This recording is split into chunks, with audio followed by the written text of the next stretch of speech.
Toon Bells. ಅರೆ ಏನ್ರಿ ಮೇಕೆನ ಇಲ್ಲಿಗೆ ಯಾಕೆ ಕರ್ಕೊಂಡ್ ಬಂದ್ರಿ? ಇವತ್ತು ಇದೇನಾ ನಮಗೆ ಆಹಾರ? ಅರೆ ಇಲ್ಲ ಇಲ್ಲ ರಾಣಿ, ನಾನಿದನ್ನ ಬೇಟೆ ಅಲ್ಲ, ಬದಲಿಗೆ ಮಗಳಾಗಿ ಕರ್ಕೊಂಡ್ ಬಂದಿದ್ದೀನಿ. ಏನ್ ಮಾತಾಡ್ತಿದ್ದೀರಾ ನೀವು? ಡ್ರೀಮ್ ಲ್ಯಾಂಡ್ ಕಾಡಲ್ಲಿ ಎಲ್ಲಾ ಜಂತುಗಳು ತುಂಬಾನೇ ಸಂತೋಷವಾಗಿ ಜೀವಿಸ್ತಿದ್ವು. ಆ ಕಾಡಿನ ರಾಜನಾದ ಶೇರ್ ಖಾನ್ 2 ವರ್ಷದಿಂದ ಅವನ ಹೆಂಡತಿಯ ಜೊತೆನೆ ಜೀವಿಸ್ತಾ ಇದ್ದ. ಆದ್ರೂ ಇಲ್ಲಿನವರೆಗೂ ಅವ್ರಿಗೆ ಮಕ್ಕಳೇ ಆಗಿರ್ಲಿಲ್ಲ. ಒಂದಿನ ಸಾಯಂಕಾಲ ಒಂದು ಮೇಕೆ ಕಾಡೊಳಗಡೆ ಪಾಪ ಅಳ್ತಾ ನಡ್ಕೊಂಡ್ ಬರ್ತಾ ಇರುತ್ತೆ. ಆ ದೇವ್ರ ದಯೆಯಿಂದ ಈ ಕಾಡು ನನ್ಗೆ ಸಂತೋಷ ತರ ತನ್ಸತ್ತೆ. ಇಲ್ಲಿ ಕೂಡ ನಾನು ಸಂತೋಷವಾಗಿರಕ್ಕಾಗಿಲ್ಲ ಅಂತಂದ್ರೆ ಆ ದೇವ್ರೇ ನನಗೆ ಸಾವನ್ನು ಕೊಟ್ಬಿಡ್ಬೇಕು. ಅದು ಇನ್ನೂ ಸ್ವಲ್ಪ ಮುಂದೆ ನಡ್ಕೊಂಡು ಹೋಗ್ತಾ ಇರತ್ತೆ. ಆಗ ಅದರ ಮುಂದೆ ಶೇರ್ ಖಾನ್ ಬರ್ತಾನೆ. ಅರೆ, ಒಂದು ಮೇಕೆ ನನ್ ಕಾಡಲ್ಲಿ. ನನ್ನ ಹೆಸರು ಚಿಂಕಿ. ಬ್ಲೂ ಲ್ಯಾಂಡ್ ಕಾಡಲ್ಲಿ ನಮ್ಮ ತಾಯಿಯ ಜೊತೆ ನಾನು ಜೀವಿಸ್ತಿದ್ದೆ. ಸ್ವಲ್ಪ ದಿನದ ನಂತರ ಅಮ್ಮ ತೀರ್ಕೊಂಡ್ಬಿಟ್ರು. ಅಲ್ಲಿ ನನ್ನ ಪ್ರಾಣಕ್ಕೆ ಪ್ರಮಾದ ಅಂತ ನನ್ಗರ್ಥ ಆಯ್ತು. ಮಾಂಸಾಹಾರಿ ಜಂತುಗಳು ನನ್ನನ್ನ ಸಾಯಿಸಿ ತಿನ್ಬೇಕು ಅಂತ ಅನ್ಕೋತಿದ್ವು. ನಾನು ಅಲ್ಲಿಂದ ತಪ್ಸ್ಕೊಂಡ್ ಬಂದ್ಬಿಟ್ಟೆ. ಆದ್ರೆ ನನ್ಗೇನ್ ಅನಿಸ್ತಿದೆ ಅಂದ್ರೆ ಎಷ್ಟು ದಿನ ಈ ತರ ತಪ್ಸ್ಕೊಂಡ್ ಓಡಕ್ಕಾಗತ್ತಂತ. ಅದ್ರಿಂದ ನಾನು ಯೋಚನೆ ಮಾಡ್ದೆ, ನಾನು ಯಾವ ಕಾಡಿಗೆ ಹೋದ್ರೂ ಅಲ್ಲೇ ಇರ್ತೀನಿ, ಇಲ್ಲ ಅಂದ್ರೆ ಅಲ್ಲಿನ ಜಂತುಗೆ ಆಹಾರ ಹಾಕ್ತೀನಿ. ನೀನು ಅನಾಥೇನಾ? ಅದರ ಕತೆ ಕೇಳಿ ಶೇರ್ ಖಾನ್ಗೆ ತುಂಬಾ ಪಾಪ ಅನ್ಸತ್ತೆ. ಬಾ ನನ್ ಜೊತೆ ಬಾ, ಭಯ ಪಡ್ಬೇಡ. ನನ್ ಕಾಡಲ್ಲಿ ನಿನ್ನ ಪ್ರಾಣಕ್ಕೆ ಯಾವುದೇ ಅಪಾಯ ಇಲ್ಲ. ಶೇರ್ ಖಾನ್ ಮೇಕೆನ ಕರ್ಕೊಂಡು ಗುಹೆಗೆ ಹೋಗ್ತಾನೆ. ಆಗ ಶೇರಿನಿ ಮೇಕೆನ ನೋಡಿ ಸಂತೋಷ ಪಡ್ತಾಳೆ. ಅರೆ ಏನ್ರಿ ಮೇಕೆನ ಇಲ್ಲಿಗೆ ಯಾಕೆ ಕರ್ಕೊಂಡ್ ಬಂದ್ರಿ? ಇವತ್ತು ಇದೇನಾ ನಮಗೆ ಆಹಾರ? ಅರೆ ಇಲ್ಲ ಇಲ್ಲ ರಾಣಿ, ನಾನಿದನ್ನ ಬೇಟೆ ಅಲ್ಲ, ಬದಲಿಗೆ ಮಗಳಾಗಿ ಕರ್ಕೊಂಡ್ ಬಂದಿದ್ದೀನಿ. ಏನ್ ಮಾತಾಡ್ತಿದ್ದೀರಾ ನೀವು? ಹಾ, ಇವತ್ತಿಂದ ಈಕೆ ನಮ್ಮಿಬ್ರು ಮಗಳು. ಭಗವಂತ ನಮ್ಗೆ ಮಕ್ಕಳಂತೂ ಕೊಟ್ಟಿಲ್ಲ, ಆದರೆ ನಮ್ಮ ಹತ್ರ ಈ ಅನಾಥ ಮೇಕೆನ ಕಳಿಸಿದಾನೆ. ಈಕೆನ ನಾವು ದತ್ತು ತಗೊಳ್ಳೋಣ. ಈಕೆ ಮತ್ತು ನಮ್ಮ ಜೀವನ ಪೂರ್ತಿ ಖುಷಿಯಿಂದ ತುಂಬೋಗುತ್ತೆ.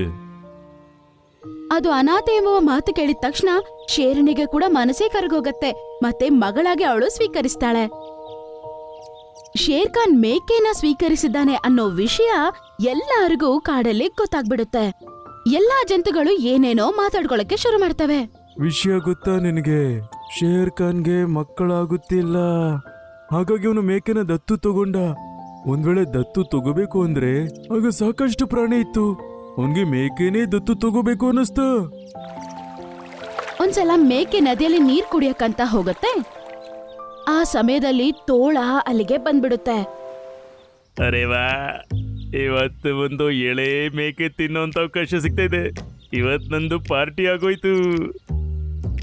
ಅದು ಅದನ್ನ ಅಟ್ಯಾಕ್ ಮಾಡೋಣ ಅಂತ ಹೋಗುತ್ತೆ.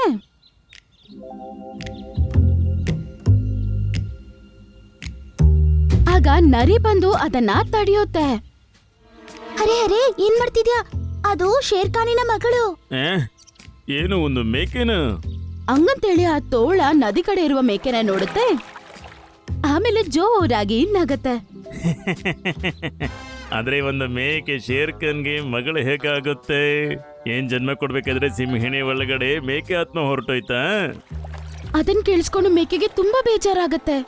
ಒಂದ್ ವೇಳೆ ನಿಮ್ಗೆ ನನ್ನ ಈ ಕತೆ ಇಷ್ಟ ಆದ್ರೆ ಲೈಕ್ ಮಾಡಿ ಮತ್ತೆ ನಿಮ್ಮ ಪ್ರೀತಿ ತೋರಿಸಿ ಇದನ್ನ ಶೇರ್ ಮಾಡಿ. ಹಂಗಾಗಿ ಈ ಒಂದು ಸಂದೇಶವನ್ನು ಎಲ್ಲರಿಗೂ ಸೇರಿಸಿ ಮತ್ತು ಕಮೆಂಟ್ ಅಲ್ಲಿ ತಿಳಿಸಿ, ನೀವು ಕೂಡ ಯಾವುದಾದ್ರೂ ಅನಾಥರನ್ನ ಸ್ವೀಕರಿಸ್ತೀರಾ? ಆದ್ರೆ ಇನ್ನೂ ಅದು ಈ ಪ್ರಾಣಿಗಳ ಮಾತನ್ನು ಕೇಳುವ ಅಭ್ಯಾಸವನ್ನು ಬೆಳೆಸ್ಕೊಳ್ಳುತ್ತೆ. ಹಿಂಗೆ ಸ್ವಲ್ಪ ಸ್ವಲ್ಪ 1 ವರ್ಷ ಕಳೆದು ಹೋಗುತ್ತೆ. ಆಮೇಲೆ ಒಂದಿನ ಶೇರ್ ಖಾನ್ ಸಭೆಗೆ ಎಲ್ಲರನ್ನೂ ಕರೀತಾನೆ. ನನ್ ಮಗಳು ಚಿಂಕಿ ಮೇಕೆಯ ಸ್ವಯಂವರ ಆಗಲಿದೆ. ಎಲ್ಲ ಪ್ರಾಣಿಗಳಲ್ಲಿ ನಿವೇದನೆ ಇದೆ. ಅಕ್ಕಪಕ್ಕದ ಎಲ್ಲ ಕಾಡಿನಲ್ಲಿ ಈ ವಿಷಯವನ್ನ ತಿಳಿಸಿ. ಶೇರ್ ಖಾನಿನ ಈ ಒಂದು ಪ್ರಚಾರಣೆಯ ಬಗ್ಗೆ ಎಲ್ಲರೂ ಕೇಳಿಸ್ಕೊಂಡು ಸೈಲೆಂಟ್ ಆಗಿರ್ತಾರೆ. ಆದ್ರೆ ಅವನ ಬೆನ್ನಿನ ಹಿಂದ್ಗಡೆ ಎಲ್ಲರೂ ಚುಡಾಯಿಸಕ್ ಶುರು ಮಾಡ್ತಾರೆ. ತೋಬಾ, ಅರೆ ಏನಾಗಿದೆ ನಮ್ಮ ರೋಜ ಶೇರ್ ಖಾನ್ಗೆ? ಮೊದಲು ಮೇಕೆನ ದತ್ತು ತಗೊಂಡ, ಈಗ ಕೈಯ ಸ್ವಯಂವರ ಮಾಡ್ತಾ ಇದ್ದಾನೆ. ಈಗಂತೂ ನನ್ಗೆ ಈ ಕಾಡಲ್ಲಿ ಇರೋಕ್ಕೂ ನಾಚಿಕೆ ಆಗ್ತಾ ಇದೆ. ಎಲ್ಲಾರು ಶೇರ್ ಖಾನ್ನ ಈ ರೀತಿ ಸುಮ್ನೆ ಚುಡಾಯಿಸ್ಕೊತಾ ಇದ್ರು. ಆದ್ರೂ ಸಹ ಅವನ್ ಕೊಟ್ಟಿರುವ ಎಲ್ಲ ಕೆಲ್ಸ ಕೂಡ ಮಾಡ್ತಿದ್ರು.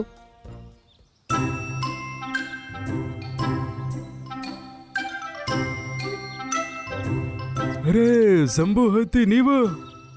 ಹಾ ಗುರು, ನಮ್ಮ ರಾಜನ ಕಡೆಯಿಂದ ಒಂದು ವಿಶೇಷ ಸುದ್ದಿ ಇದೆ.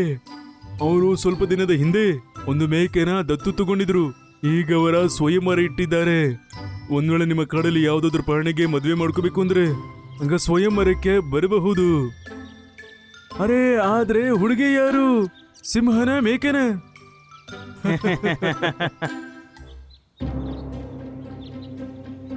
ಅವರ ಕಾಡಿನಲ್ಲಿರುವ ಜಂತುಗಳು ಮಾತ್ರ ಅಲ್ಲದೆ ಪಕ್ಕದ ಕಾಡಿನ ಜಂತುಗಳು ಕೂಡ ಅವರನ್ನ ಚುಡಾಯಿಸಿ ನಗ್ತಾ ಇರುವ ವಿಷಯ ಗೊತ್ತಾಗಿದ ತಕ್ಷಣ ಶೇರಣಿಗೆ ತುಂಬಾನೇ ಕೋಪ ಬಂದ್ಬಿಡುತ್ತೆ.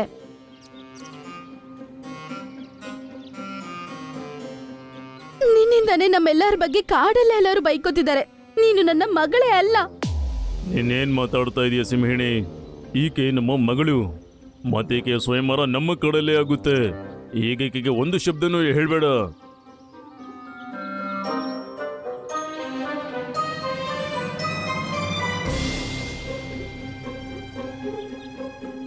ಅವರಿಬ್ಬರ ಮಧ್ಯೆ ಜಗಳ ಆಗತ್ತೆ.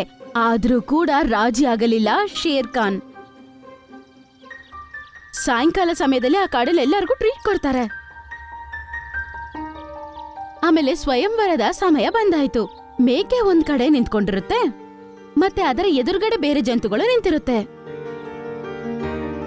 ಮಗಳೇ, ಈ ಎಲ್ಲ ಗಂಡಸರಲ್ಲಿ ನೀನು ನಿನ್ನ ವರನನ್ನ ಹುಡ್ಕೋಬಹುದು. ಮೇಕೆ ಹೋಗಿ ನಿಂತ್ಕೊಂಡು ಎಲ್ಲಾರನ್ನ ನೋಡತ್ತೆ. ಆಮೇಲೆ ಹೀಗನ್ನತ್ತೆ, ನಿಮ್ಮ ಮೂವರಲ್ಲಿ ನಾನು ಕೇಳುವ ಪ್ರಶ್ನೆಗೆ ಯಾರು ಉತ್ತರ ನೀಡ್ತೀರೋ ಅವ್ರನ್ನ ನಾನು ಸೆಲೆಕ್ಟ್ ಮಾಡ್ತೀನಿ. ಅದ್ರಲ್ಲಿ ಎಲ್ಲರೂ ಸರಿ ಅಂತ ಒಪ್ಕೋತಾರೆ. ಒಂದ್ ವೇಳೆ ಯಾವ್ದಾದ್ರೂ ಅನಾಥ ಜಂತುವನ್ನ ನೋಡಿದ್ರೆ ನಾವು ಏನ್ ಮಾಡ್ಬೇಕು ಹೇಳಿ?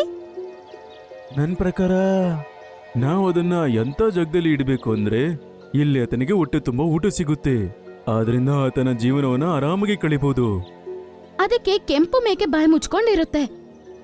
ಬಿಳಿ ಮೇಕೆ ಹೇಳುತ್ತೆ, ನಾವು ಆತನನ್ನ ಎಷ್ಟು ಪ್ರೀತಿ ಕೊಡ್ಬೇಕು ಅಂದ್ರೆ ಆತನಿಗೆ ಅಪ್ಪ ಅಮ್ಮನ ನೆನಪು ಸಹ ಆಗ್ಬಾರ್ದು.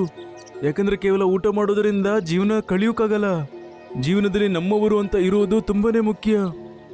ನನ್ನ ಪ್ರಶ್ನೆಗೆ ಸರಿಯಾದ ಉತ್ತರ ಕೊಟ್ಟೆ. ನಾನು ನಿನ್ನನ್ನೇ ಮದ್ವೆ ಆಗ್ತೀನಿ. ಅದನ್ನ ಕೇಳಿಸ್ಕೊಂಡು ಎಲ್ಲರೂ ತುಂಬಾ ಸಂತೋಷ ಪಡ್ತಾರೆ. ಹೇ ಹೇ ಹೇ ಹೇ. ಆಮೇಲೆ ಮೇಕೆನ ತುಂಬಾ ಸಂತೋಷವಾಗಿ ಅವರು ಕಳ್ಸ್ಕೊಡ್ತಾರೆ. ಮತ್ತೆ ಶೇರ್ ಖಾನ್ ಮತ್ತೆ ಶೇರಣಿ ಇಬ್ರು ಒಬ್ಬಂಟಿಯಾಗಿರ್ತಾರೆ. ಸ್ವಲ್ಪ ದಿನದಲ್ಲಿ ಶೇರಿಣಿ ಒಂದು ಚಿಕ್ಕ ಮಗುವಿಗೆ ಜನ್ಮ ನೀಡುತ್ತೆ. ಅದನ್ನ ನೋಡಿ ಎಲ್ಲ ಜಂತುಗಳು ತುಂಬಾ ಸಂತೋಷ ಪಡ್ತವೆ. ನೀವೆಲ್ಲರೂ ಇದನ್ನ ಖಂಡಿತ ಅನ್ಕೊಳ್ತಾ ಇದ್ದೀರಾ, ನಾನಾ ಮೇಕೆನ ಯಾಕೆ ದತ್ತು ತಗೊಂಡೆ ಅಂತ. ಮತ್ತೆ ಈಗ ನಾವಿಬ್ರು ಅಪ್ಪ ಅಮ್ಮ ಹೇಗಾದ್ರಿ? ಮತ್ತೆ ಎಲ್ಲರೂ ಶೇರ್ ಖಾನ್ ಒಂಥರ ವಿಚಿತ್ರವಾಗಿ ನೋಡ್ತಿರ್ತಾರೆ. ಅವರ ಮನಸ್ಸಲ್ಲಿ ಕೂಡ ಅದೇ ಪ್ರಶ್ನೆ ಉಂಟಾಗಿದ್ಯೋ ಅಂತ. 2 ವರ್ಷದಿಂದ ಯಾವಾಗ ನಾನು ನನ್ನ ಬಡ ಸ್ನೇಹಿತನನ್ನ ಭೇಟಿಯಾಗಿ ವಾಪಸ್ ಬರ್ತಿದ್ದೆ, ಆಗ ನನಗೆ ತುಂಬಾ ಹಸಿವಾಗ್ತಿತ್ತು. ನಾನು ಬೇಟೆ ಆಡೋಣ ಅನ್ಕೊಂಡೆ. ಆದ್ರೆ ದೂರಕ್ಕೂ ಯಾವುದೇ ಬೇಟೆ ಸಿಗ್ಲಿಲ್ಲ. ಮತ್ತೆ ಸ್ವಲ್ಪ ದೂರ ಹೋದ್ಮೇಲೆ ಒಂದು ಊರಲ್ಲಿ ನನಗೊಂದು ಚಿಕ್ಕ ಮೇಕೆ ಕಾಣಿಸ್ತು. ನನಗೆ ತುಂಬಾನೇ ಹಸಿವಾಗಿತ್ತು. ಹಾಗಾಗಿ ನಾನು ಕೂಡಲೇ ಅದನ್ನ ಬೇಟೆಯಾಡ್ದೆ. ನನ್ನ ಹಸಿವನ್ನ ನೀಗಿಸ್ಕೊತಿರ್ಬೇಕಾದ್ರೆ ಆಗ ಅಲ್ಲಿ ಒಂದು ದೊಡ್ಡ ಮೇಕೆ ಬಂತು. ಮತ್ತೆ ನಾನು ಆ ಮೇಕೆನ ತಿನ್ನೋದನ್ನ ನೋಡಿ ಬಿಕ್ಕಿ ಬಿಕ್ಕಿ ಅಳ್ತಾ ಇತ್ತು. ನನ್ನ ಒಬ್ಬಳೇ ಆದ ಮಗಳನ್ನು ನೀನು ಸಾಯಿಸ್ಕೊಂಡು ತಿಂದಿದ್ಯಾ. ಈ ಜನ್ಮದಲ್ಲಿ ನಿನ್ ತಂದೆನೇ ಆಗ್ಬಾರ್ದನ್ನೋ ಶಾಪ ನೀಡ್ತಿದ್ದೀನಿ. ನನ್ನ ಮಗಳನ್ನು ಸಾಯಿಸಿದಕ್ಕಾದ ಪ್ರಾಯಶ್ಚಿತವನ್ನು ನೀನ್ ಮಾಡೋವರೆಗೂ ನೀನು ಜನ್ಮದಲ್ಲಿ ತಂದೆನೇ ಆಗಲ್ಲ. ಇದನ್ನ ಕೇಳಿ ನನಗೆ ಅಲ್ಲೇ ಕುಸ್ತು ಬಿದ್ದಾಗ ಆಯ್ತು. ಯಾವಾಗ ನನಗೆ 1 ವರ್ಷದ ಮೇಲೂ ಮಕ್ಕಳಾಗ್ಲಿಲ್ಲ, ನನಗೆ ಅರ್ಥ ಆಯ್ತು ಇದೆಲ್ಲವೂ ಆ ಮೇಕೆ ತಾಯಿಯ ಶಾಪದ ಕಾರಣದಿಂದನೇ ಆಗ್ತಿದೆ. ಆದರೆ ನನಗಿದು ಅರ್ಥ ಆಗ್ತಾ ಇರಲಿಲ್ಲ, ನಾನು ಆ ಪಾಪದ ಪ್ರಾಯಶ್ಚಿತ್ತ ಹೇಗ್ ಮಾಡ್ಲಿ ಅಂತ. ಆಗ ನನಗೆ ಮೇಕೆ ಕಣ್ಣಿಗೆ ಬಿತ್ತು. ಮತ್ತೆ ಇದು ಹೇಳ್ತು ಇದು ಅನಾಥ ಅಂತ. ಆಗ ನಾನು ಅದನ್ನ ದತ್ತು ತಗೊಂಡೆ. ಮತ್ತೆ ಆಕೆಯನ್ನ ನನ್ನ ಮಗಳ ರೀತಿ ನೋಡ್ಕೊಂಡು ಸ್ವಯಂವರ ನಡೆಸಿದೆ. ನನಗೆ ನಂಬಿಕೆ ಇತ್ತು ಇದೇ ನನ್ನ ಪಾಪದ ಪ್ರಾಯಶ್ಚಿತ ಅಂತ. ಮತ್ತೆ ಅದೇ ರೀತಿ ಆಯ್ತು. ಅದನ್ನ ದತ್ತು ತಗೊಂಡ್ಮೇಲೆನೆ ಸಿಂಹಿಣಿ ಗರ್ಭವತಿ ಆದ್ಲು. ಮತ್ತೆ ಆಕೆಯ ಸ್ವಯಂವರದ ನಂತರವೇ ನಾವಿಬ್ರು ತಂದೆ ತಾಯಿ ಆದ್ವಿ. ಶೇರ್ ಖಾನ್ಗೆ ಬುದ್ಧಿ ಕೆಟ್ಟೋಗಿದೆ ಅಂತ ಎಲ್ಲಾ ಜಂತುಗಳು ಬೈತಿದ್ವಲ್ವಾ. ಈಗ ಅದೇ ಜಂತುಗಳೇ ಅವ್ರನ್ನ ತುಂಬಾ ಹೊಗಳಕ್ ಶುರು ಮಾಡ್ತವೆ. ಅವ್ರು ಮಾಡಿದ ತಪ್ಪು ಅಂತ ಅವ್ರಿಗೆ ಚೆನ್ನಾಗ್ ಅರ್ಥ ಆಗತ್ತೆ. ಶೇರ್ ಖಾನ್ ಮತ್ತೆ ಶೇರಿನಿ ಅವರ ಮಗನಾದ ಶೇರು ಜೊತೆಗೆ ಅವರು ತುಂಬಾ ಸಂತೋಷವಾಗಿ ಜೀವನ ಸಾಗಿಸ್ತಾರೆ.